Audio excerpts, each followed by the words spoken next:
দু একবার দেখা হলেই কাউকে চেনা যায় না। আমার বিয়ের আগে তোর বাবার সাথেও দেখা হয়েছিল, চিনতে পেরেছি তোর বাবাকে আমি। হঠাৎ করে মা মহাজন দুর্গাবতীর হয়ে এত কথা বলছে কেন? কি ব্যাপার কিছুই তো বুঝতে পারছি না। ফুটবল খেলা নিয়ে সবার কি মাতামাতি, বাপরে বাপ, রাস্তাঘাটে যা হচ্ছে না। কোথায় গিয়েছিলি?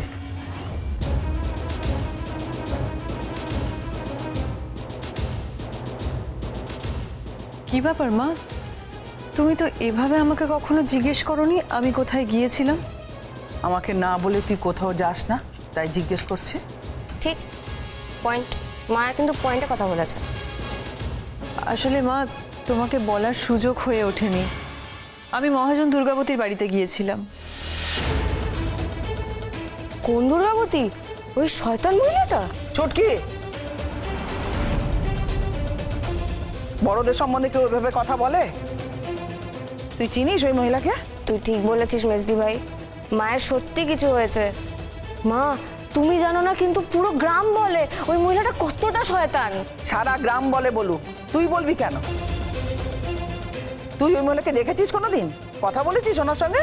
আমি কথা বলেছি মা, আমার সাথে দু একবার দেখা হয়েছে। অমরনাথ বাবু, আমাদের হিসেবের খাতায় এই মেয়েটার হিসেব লিখে রাখুন। এই ঋণ ওকে চোকাতেই হবে, সুদ সমেত। আমার ভুল ভাঙাবে তুমি, তার আগে তো তোমার বাবা মায়ের ভুল ভাঙানো দরকার। যেমন বাবা মা তেমন তার মেয়ে। অভিনয় করলে তাও আবার মা সীতার ভূমিকায়, কিন্তু তা বলে আবার ভেবো না যে তুমি অভিনয় করতে গিয়ে সীতা মা হয়ে গেলে। দু একবার দেখা হলেই কাউকে চেনা যায় না। আমার বিয়ের আগে তোর বাবার সাথেও দেখা হয়েছিল, চিনতে পেরেছি তোর বাবাকে আমি।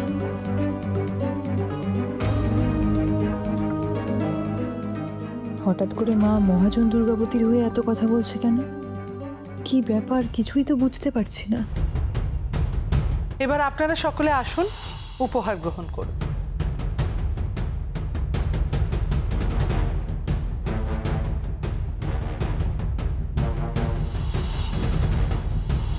কেমন আছো রূপা? ভালো। কি রে পদ্ম, তোর বরকে দেখছি না, তোকে এখনো ফেরত নিতে আসেনি? একজন মেয়ে যখন বিয়ের পর তার বাপের বাড়ি ছেড়ে শ্বশুর বাড়ি যায় না, তখন সাথে করে আর কিচ্ছু নিয়ে যাক না যাক, নিজের মান সম্মানটুকু নিয়ে যায়। আর সেই শ্বশুর বাড়িতে যখন তার মান সম্মানের সামান্য কদরটুকুও থাকে না, তখন সেই বাড়ি তার কাছে শ্মশানের চেয়েও খারাপ মনে হয়। আপনার কাছে আপনার কথার দাম সাংঘাতিক। কথা রাখতে না পারলে আপনি আপনার জীবন পর্যন্ত দিয়ে দিতে পারেন। অমরনাথ বাবু, ওনাকে 10 লাখ টাকা দিয়ে দিন। আমি একটা ব্যাপার বুঝতে পারছি না মা, তুমি ওই মহিলার পক্ষ নিয়ে কেন কথা বলছো? ওনার সঙ্গে কি কখনো তোমার দেখা হয়েছে? কোথাও আমি সর্বশান্ত হয়ে যাব, আমি সন্তানদের নিয়ে রাস্তায় গিয়ে দাঁড়াবো।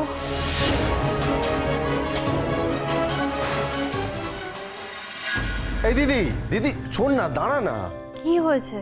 বলছি এখানে কেউ এসেছিল? আমি কি করে জানবো কে এসেছিল? আমি তো আমার ঘরে ছিলাম। আচ্ছা, তাই নাকি? আমার কেন জানি না মনে হচ্ছে কেউ একজন এখানে এসেছিল এবং সে তোর ঘরেও গেছিল। দুজন ভালোবাসার মানুষকে এক করে চলে গেল। ঠিক আছে, তুই যখন বলছিস আসেনি, তাহলে হয়তো আসেনি, আমার মনের ভুল। কি দেখছিস তুই? আমি তো পরিষ্কার দেখতে পাচ্ছি যে তুই ঢপ দিচ্ছিস। ভালোই ভালোই বলে দে ও কি বলতে এসেছিল, না হলে কিন্তু তুই... আস্তে। দেওয়ালেরও কান আছে ভাই। স্নেহা এসেছিল আমার সাথে দেখা করতে। শান্তি হয়েছে? কে এসেছিল? আমার ভাইয়ের হবু বউ। শুনেও ভালো লাগছে। আগে যদি জানতাম তাহলে দুধ আলতা থালাটা রেডি রাখতাম। আরে ঠিক আছে, তুই পরের বার কিন্তু করিস। আচ্ছা তুই আমার একটা কথা বলতো, ও আমার গাড়ি করেই আমার বাড়ির সামনে এলো, তারপর বাড়িতে ঢুকে আমার দিদির সাথেই দেখা করলো, ব্যাপারটা কি বলতো? সেদিন তুই ঠিকই বলেছিলিস ভাই। যাত্রার অনুষ্ঠানে স্নেহা যদি সেদিন না যেত, মায়ের কি হতো আমি সত্যিই জানি না। সেরকমই আজ ঠিক সময় স্নেহা যদি এখানে এসে না পৌঁছতো তাহলে তাহলে আমার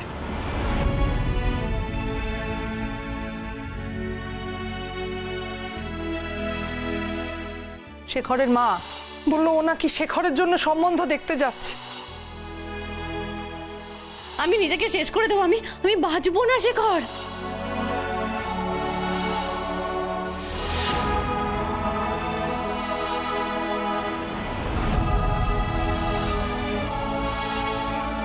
কি করতে চাচ্ছিলি কি তুই পাগল নাকি? স্নেহার জন্য আমি বেঁচে আছি ভাই, না হলে যে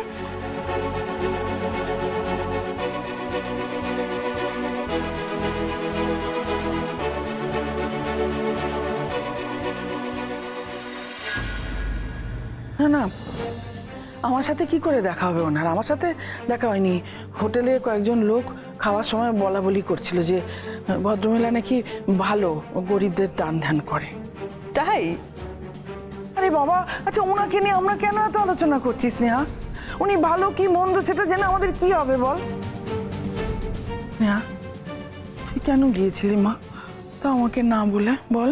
মা, আমি তো তোমাকে বললাম আমার ওই বাড়িতে দরকার ছিল, একটা এমার্জেন্সি কাজে গেছিলাম শেখরদার জন্য। আমি দেখেছো মা, তোমাকে শেখরদার নাম বললেই তুমি কেমন মুখ ঘুরিয়ে চলে যাও। তুমি তো মনে কিছু পুষে রাখার মানুষ নও। ঠিক আছে, আমি কিছু বলবো না আর। এত রাগ করছিস কেন? রাগ করিস না, একটু দাঁড়া, একটু দরকার আছে। আমার সাথে তোর কিসের দরকার? কেন, তুই ওখানে গেছিলি, একটু গল্প শুনবো না? বল না। অত শোনে না। ও তো শোনে না, বল না, এত সাসপেন্স সহ্য হচ্ছে না, বল না।